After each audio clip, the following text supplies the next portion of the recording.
Pakatpat ng Batang Samar Leyte, Primitibo Ebong Ala ng Okso, at si Tatay Anden Kulot ng Bahala na Gang.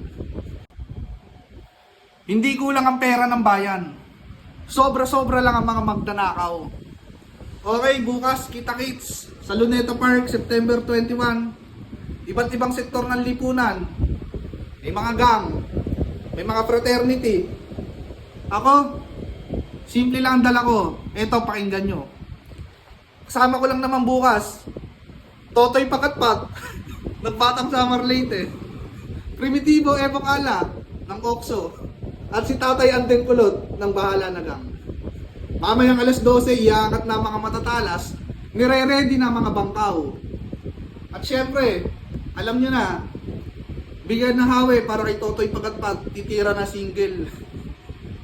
At uugo nga si Reyna. Hanggang dito na lang. Alam mo aray ko.